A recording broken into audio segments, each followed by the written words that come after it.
चलिए आज आपको वैकुंठ लोक ले चलते हैं।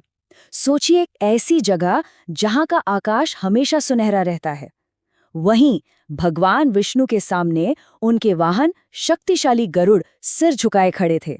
उनके चेहरे पर एक गहरी चिंता थी। एक सवाल था।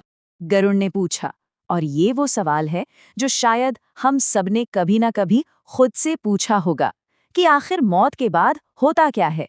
यहीं से हमारी आज की कहानी शुरू होती है। सवाल सुनकर भगवान विष्णु मुस्कुराए, एक बहुत ही शांत और करुणा भरी मुस्कान। उन्होंने कहा, गरुड़, ध्यान से सुनो, क्योंकि ये ज्ञान डराने के लिए नहीं बल्कि जगाने के लिए है। जब किसी इंसान की आखिरी सांस शरीर से निकलती है तो आत्मा एकदम से गायब नहीं हो जाती। वो वहीं खड़ी रहती है, अपने बेजान शरीर के पास, थोड़ी उलझन में और अभी भी यादों से बंधी हुई। ये मेरा घर है, ये मेरा परिवार है। और ठीक उसी पल यम के दूत आते हैं। पर देखिए, ये वैसे नहीं होते जैसा हम फिल्मों में देखते हैं। जिन्होंने अच्छा जीवन जिया है उनके लिए वो शांत मार्गदर्शक के रूप में आते हैं, लेकिन जिन्होंने क्रूरता की है उनके लिए उनका रूप कठोर होता है, जो असल में आत्मा के अपने ही कर्मों का एक आईना होता है। पहले 13 दिनों तक आत्मा एक बहुत ही, कह सकते हैं, नाजुक रूप में रहती है, जिससे प्रेत कहा जाता है। इसी वजह से श्राद्ध और पिंडदान जैसे रिचुअल किए जाते हैं।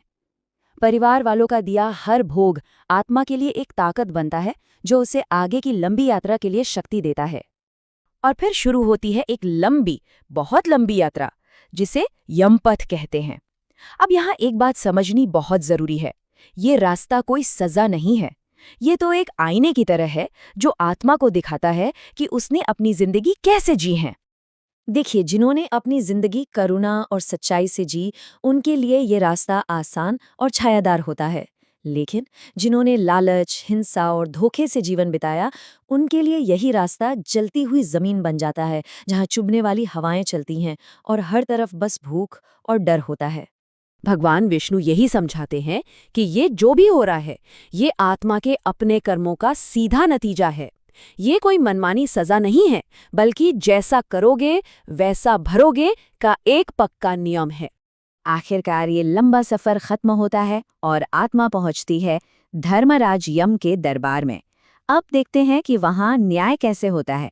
यम के ठीक बगल में होते हैं चित्रगुप्त। सोचिए, एक ऐसी किताब जिसमें हमारे जीवन का हर एक पल, हर सोच, हर शब्द, सब कुछ लिखा हुआ है। कुछ भी छुपा हुआ नहीं है, कुछ भी भूला नहीं गया है। एक परफेक्ट अमित रिकॉर्ड। और फिर वो पल आता है। आत्मा अपनी ही जिंदगी को एक दर्शक की तरह फिर से देखती है। हर काम, हर शब्द, हर भावना, सब कुछ फिर से अनुभव करती है। वहाँ कोई बहाने नहीं चलते, कोई तर्क नहीं, कोई सफाई नहीं। वहाँ होता है तो सिर्फ कच्चा, अनफिल्टर्ड सच। और उसी अटल सच के आधार पर यम अपना फैसला सुनाते हैं। वो गुस्सा नहीं करते, नफरत नहीं करते, वो तो बस न्याय करते हैं। लेकिन रुकिए, कहानी यहाँ खत्म नहीं होती। असल में असली मोड़ तो अब आता है। एक ऐसा मोड़ जो हमारी स्वर्ग और नरक की सोच को पूरी तरह बदल सकता है। कुछ आत्माओं को नरक भेजा जाता है, जहाँ बहुत कष्ट होता है। लेकिन गरुड़ पुराण के हिसाब से ये कोई हमेशा की सजा नहीं है। ये एक तरह की शुद्धिकरण प्रक्रिया है, जैसे आग में तपकर सोना कुंदन बनता है। जब कर्म का मैल साफ हो जाता है तो पीड़ा भी खत्म हो जाती है। और जिन लोगों ने अच्छे काम किए हैं वो स्वर्ग जा सकते हैं, जो आनंद की जगह है। लेकिन सबसे हैरान करने वाली बात यह है कि स्वर्ग भी आखिरी मंजिल नहीं है। ये एक इनाम की तरह है। जब पुण्य कर्मों का बैलेंस खत्म हो जाता है तो आत्मा को वापस लौटना पड़ता है। तो फिर इस सब का मतलब क्या हुआ? विष्णु समझाते हैं कि हम सब एक चक्र में हैं। कर्म करते हैं, उसका फल स्वर्ग या नरक में भोगते हैं, और फिर अपनी बची हुई इच्छाओं के कारण फिर से जन्म ले लेते हैं। ये चक्र चलता रहता है। ये सब सुनकर गरुड़ वही सवाल पूछते हैं जो शायद अब हम सबके मन में है। तो क्या इस अंतहीन चक्र से बाहर निकलने का कोई रास्ता ही नहीं है? और भगवान विष्णु जवाब देते हैं, हाँ, एक रास्ता है। उसे कहते हैं मोक्ष, परम स्वतंत्रता। ये कोई जगह नहीं है, बल्कि एक ऐसी अवस्था है जहां जन्म मृत्यु का ये चक्र हमेशा के लिए टूट जाता है। तो ये मोक्ष मिलता कैसे है? इसका रास्ता इसी जीवन से होकर जाता है। धर्म का पालन करना, यानी सही तरीके से जीना।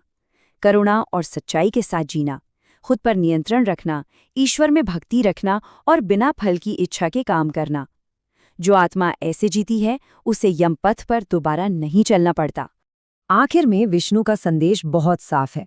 गरुड़ पुराण डर के बारे में नहीं है, ये जिम्मेदारी के बारे में है। ये हमें याद दिलाने के लिए है कि हमारा हर काम, हर शब्द मायने रखता है। तो ये कहानी हमें एक बहुत ही गहरे सवाल के साथ छोड़ जाती है। ये हमें सोचने पर मजबूर करती है कि हम अपनी जिंदगी की कहानी कैसे लिख रहे हैं।